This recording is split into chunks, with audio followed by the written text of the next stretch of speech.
So good evening, and I'm delighted that, or almost overawed by the number of people I see who have been such great contributors to science. My involvement in Ayurveda, or my thinking, which goes beyond, because I practice the highest end of modern medicine, is some sort of kink in my head, I think, where 2-3 things have come together. One is the fact that modern medicine, with all its scientific background and all the investigative powers that we have, took center stage because on the back of documentation, research, validation, active ingredients, and hit the rest of the traditional medicines with a big stick and pushed them aside, so much so that it became like us versus you.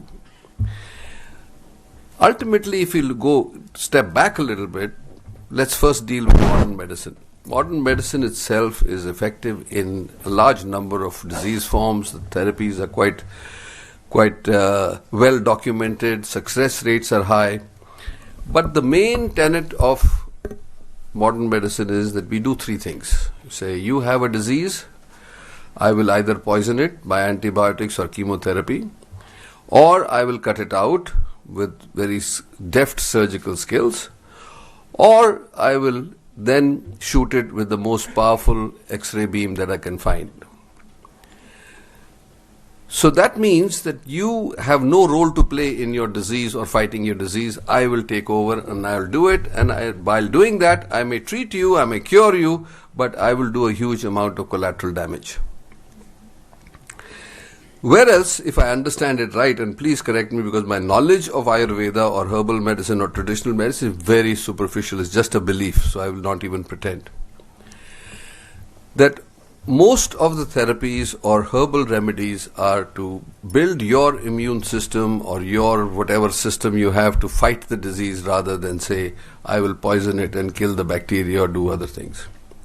So it begs the question that if modern medicine, which is effective and so invasive and consequently so expensive,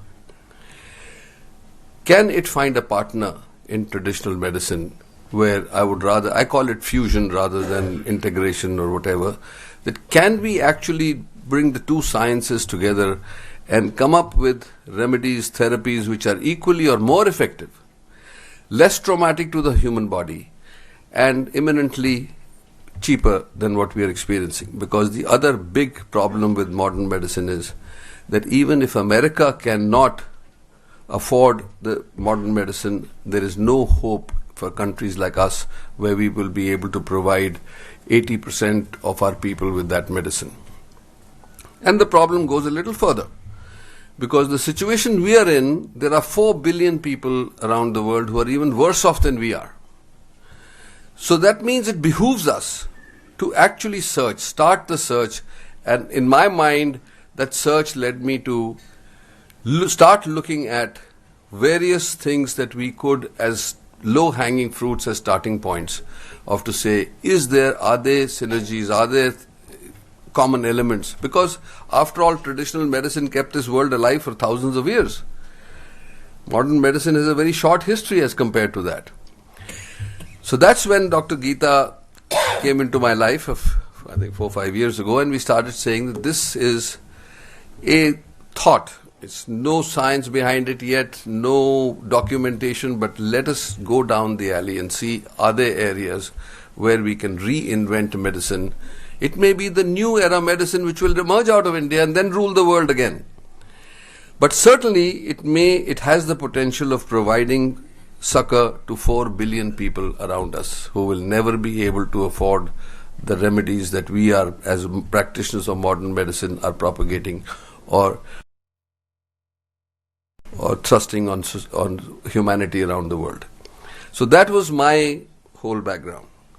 So if you take a small example just to express my thoughts, is that if you have a sore throat, a strep throat, we will very easily give you amoxicillin or Augmentin. You are all familiar with these words. And 3 times a day you'll take it. 90%, 95% you will get rid of your infection. 30% will have diarrhea, and 1% will have what the beginning of Stevens-Johnson syndrome means, the allergy to it, blisters and all that other stuff. But 100% will have a hole in your pocket.